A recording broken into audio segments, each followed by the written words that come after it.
There's been a lot of criticism of this show since season 2 started, and I honestly don't understand why. Differences from the source material, changing things around, you get the idea.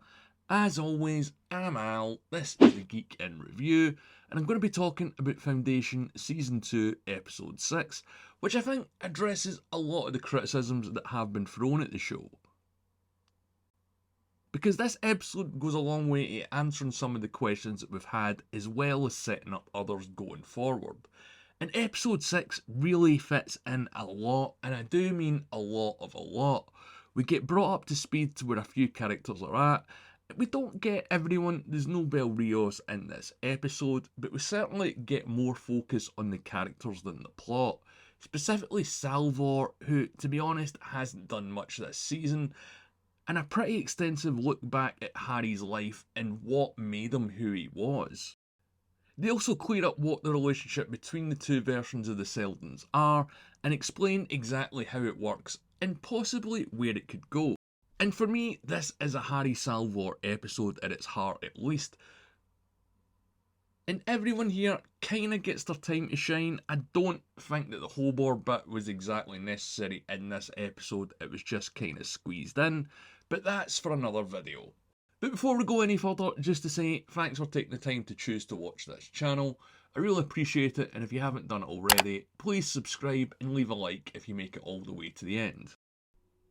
So I usually do a little bit of a preamble before spoilers, but I want to get straight into it as there's a lot of story to cover this week, so let's get to it. So it picks up with the trio, or at least Salvor and Harry, and he's reflecting while watching a storm coming, so you know, symbolism people. Salvor joins them to talk about her unusual dreams. And you've got to remember, given the population's mental powers, dreams are bleeding between people. And there's a lot of questioning about people's actions and people's thoughts in this episode, but I'm going to get to that later on. But essentially, how can you really trust what you think or what you hear on a planet full of telepaths? Tellum, the leader of the Mentalics, who I didn't really talk about last week, looks as if she saved everyone on the planet individually, whether through direct action or just sending out a signal to get them there. And the whole thing about Mentalics being able to influence people's actions and feelings is going to be very important when it comes to the mule. Tellum explains the way that others see Mentalics and that they're either worshipped or feared, which again is going to tie into the mule when they get to that. But she's convinced she wants to keep her people separate and away from the sort of general population of the galaxy and not have any eyes focused on. But given that she can read minds, she knows all about their plan and the attempt at the second foundation.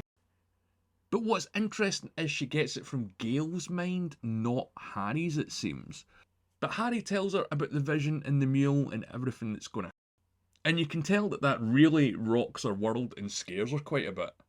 They also reveal that Gaal can see the future, and this is a bit risky because that puts Gaal at the top of the sort of abilities on this planet, at least from what we've seen. So Tellum knows about the mule, she knows about Salvor's death, and she knows that Gaal and Salvor are, well, mother and daughter, and that does get addressed in this episode as well, the dynamic of the relationship. And she's really using that fear of losing Salvor against Gaal here. But when it comes to the relationship, she does say that they don't have the sort of standard mother and daughter bond because of the whole hibernation sleep from season 1 and the fact that they never really met until Salvor was a lot older than Gaal. Or at least a little bit. So what that means is there's no real standard emotional connection between them. They didn't have the experiences growing up that most parents have with their children. They've only been together a few weeks at best and they don't really know each other. In fact, Gaal doesn't even know it's Salvor's birthday in this episode. But while this is all going on, Harry's still getting used to his new body, and Salvor points out that making him flesh makes him more vulnerable as he could be harmed and he's got something to lose after all rather than just being in the holographic form. They're still questioning about how he's been brought back, but we don't get any specific answers on this. But Harry assumes it's to be a sort of messianic Jesus Christ type character where he rises again, And Salvor reminds them that this has already happened for a lot of people over 100 years ago when the vault opened on Terminus. But yeah, the fact that Harry is flesh and blood, Salvor does indicate that this is to sort of make him realise that people are people, not just numbers or pawns on a board to be moved about. Which I think is something definitely worth thinking about. They also talk about trying to manipulate or change psychohistory because obviously Raish knew the entire plan and knew that his relationship with Gaal wouldn't work out. So they haven't really said if you can change the future using it or not, if you know a specific outcome, and I wonder if they're going to address that before the end of the season. What do you guys think? Let me know in the comments below. But this is where we do get some answers to the 2 Harry problem. So this version of Harry revealed that he edited the vault Harry's knowledge, and that he honestly doesn't know that the second Harry exists, the same way that the first Foundation doesn't know that the second Foundation should exist. So Harry is essentially keeping himself in the dark, but Salvor points out that, hey, he's still the same guy and he's still Harry Seldon, so he's going to work it out eventually. And while this is going on, Tellum visits Gaal on the beggar, and man, does this woman not like Harry Seldon in the Foundation. She wants to make Gaal an offer to take over and lead the Mentalics herself, but she wants to see inside Gaal's minds first. And when we get to see how the Mentalics ability works here, it's very Morpheus and Neo in the Matrix, or at least that's how it came across to me. Tellum reveals that she's dying and she wants Gaal to take her place because she's worried about the mule and what's going to happen with her people once this guy shows up.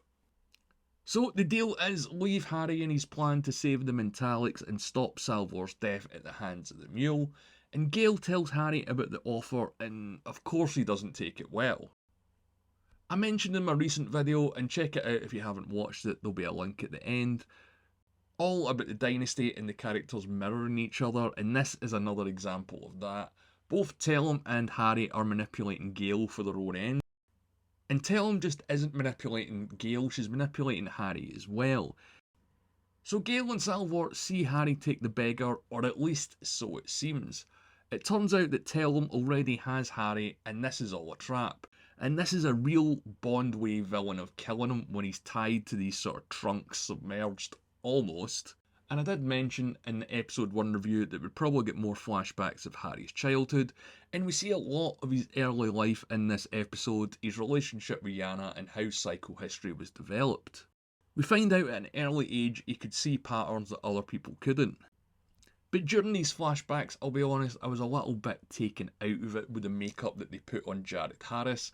I would have preferred if they'd used another actor and maybe done something with Harris's voice and put it on there, or sort of mixed the two.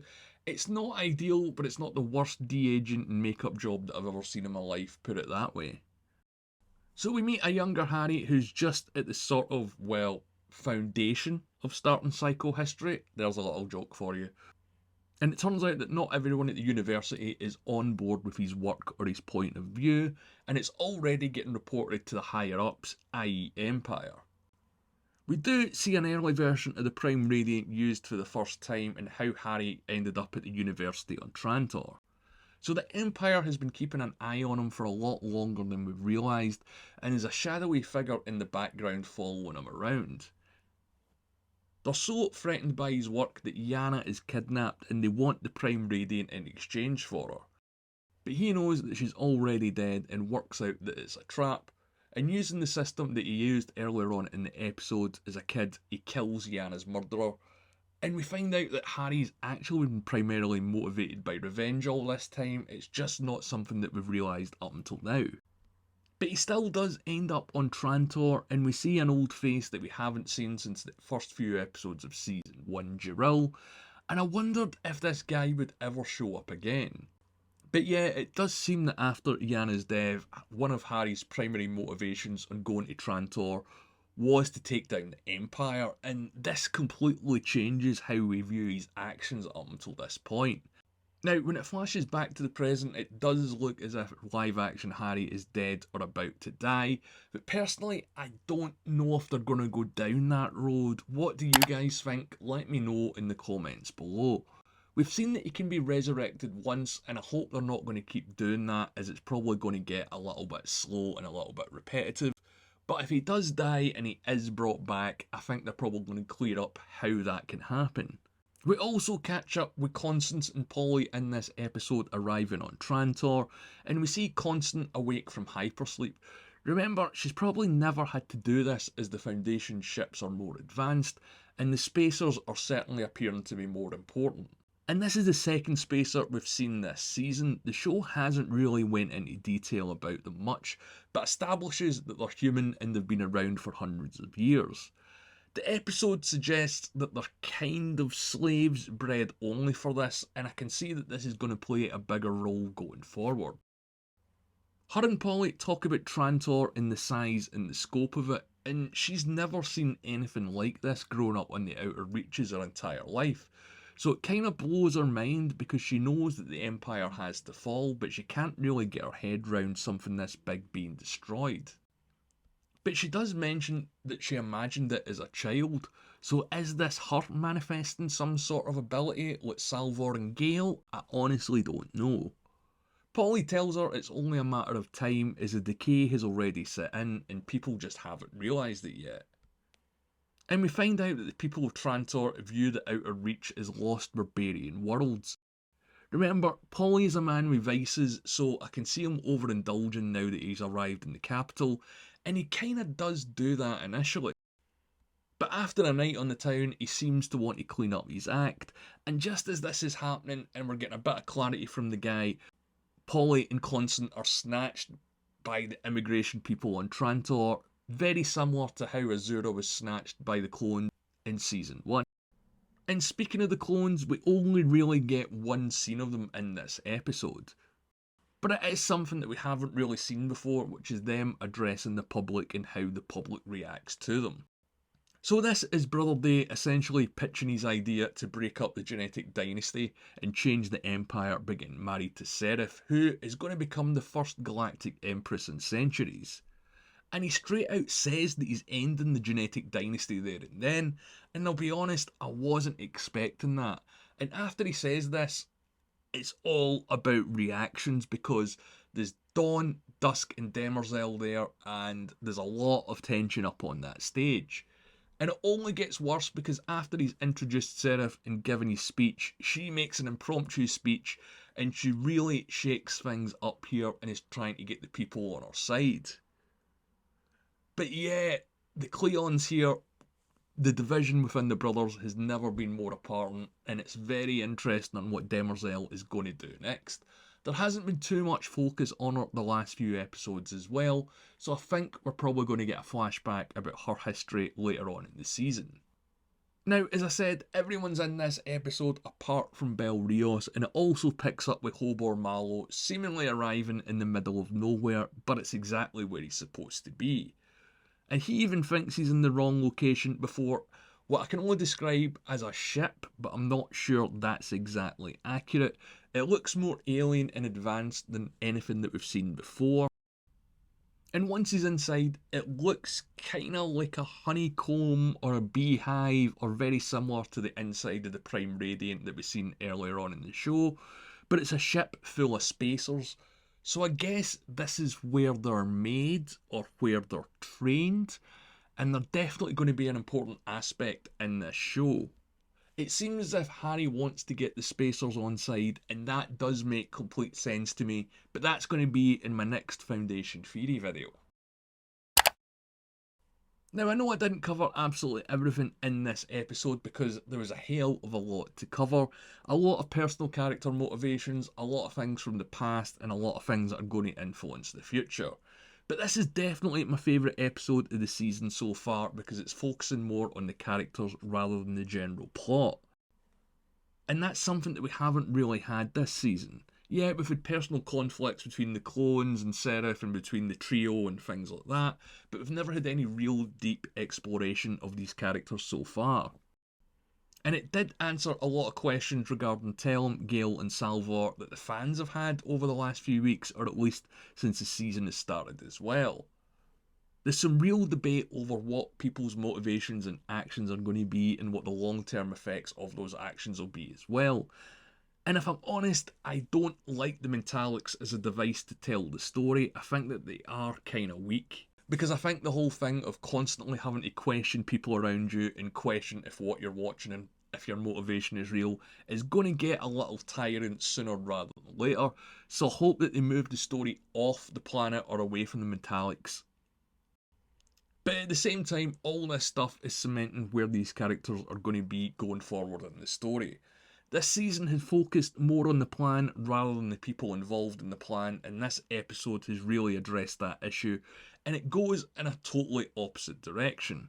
We're learning more about their motivations, namely Harry, and I like the Empire scenes that we got with Seraph, dropping a bombshell in public and Day absolutely unable to do anything about it. The only thing I didn't like this week was the Hobor stuff felt a little bit crammed in, and they probably should have saved that for next week, but that's just me. But yeah, we got a lot of answers this week about Harry Seldon's motivation, his past, how the two Harrys work with the one on Terminus and the live action one, and I think there's going to be a lot more from the Terminus one next week, to be honest. But as always, these are just my thoughts. Let me know what you think in the comments below. As I said, I'm going to be doing another Foundation Theory video in the next few days, so make sure you're subscribed and you've got the notifications turned on so you don't miss it. And as always, if you've made it this far, leave a like on the video. I completely understand people's criticisms of this season in the show up until this point, but I want to see how the season's going to end before I make my final decision, or make my mind up on if it is any good or not. I would like to see a little bit more of the First Foundation and find out what's going on Terminus over the last 100 years or so, but I doubt that we're really going to get that now that we're just over the halfway point. But as always, we're going to have to wait and see. And as always, my name's Al, thanks for watching.